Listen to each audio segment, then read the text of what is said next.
জানো, তুমি যাকে সবচেয়ে বেশি ভালোবাসবে সেই তোমাকে অবহেলা করবে। আমি কিন্তু লাউয়ের খোসাগুলোকে একদম অবহেলা না করে লাউ থেকে খোসা ছাড়িয়ে কুচি কুচি করে কেটে নিয়েছি।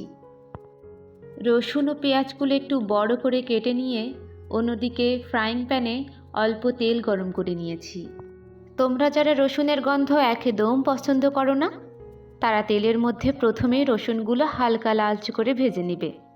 এই দেখো, আমি কিন্তু রসুন খেতে অনেক পছন্দ করি, কিন্তু যার জন্য এত আয়োজন তিনি মশাই একদমই রসুনের গন্ধ সহ্য করতে পারেন না। এজন্য রসুনগুলো হালকা ভেজে তার মধ্যে পেঁয়াজ ও কুচি করা লাউয়ের খোসাগুলো দিয়ে দিয়েছি। তোমাদের সাথে গল্প করতে করতে আমি মরিচের কথা একদম ভুলে গেছি, গোটা কয়েকটা কাঁচা মরিচ দিয়ে দিও কিন্তু। ভাজির কালারটা যখন লালচে হয়ে এসেছে তখন অল্প কিছু কালো জিরা দিয়ে দিয়েছি।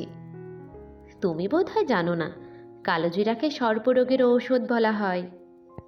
লাউয়ের খোসা ও কালো জিরাগুলো অল্প ভেজে নামিয়ে নিয়েছি। কালো জিরা বেশিক্ষণ ভেজো না, যেন তিতা হয়ে যাবে। জানো তো, শিলপাটাতে বেটে ভর্তা বানালে স্বাদ 1000 গুণ বেড়ে যায়। এজন্য আমি শিলপাটাতে বেটেই সবসময় ভর্তা বানাই। এই দেখো, গল্প করতে করতে আমার ভর্তা তৈরি। এর উপরে সামান্য একটু সরিষার তেল ও শুকনা মরিচ তোমার রুচিকে ফিরিয়ে আনতে বাধ্য। খেয়ে বলো কিন্তু কেমন হলো।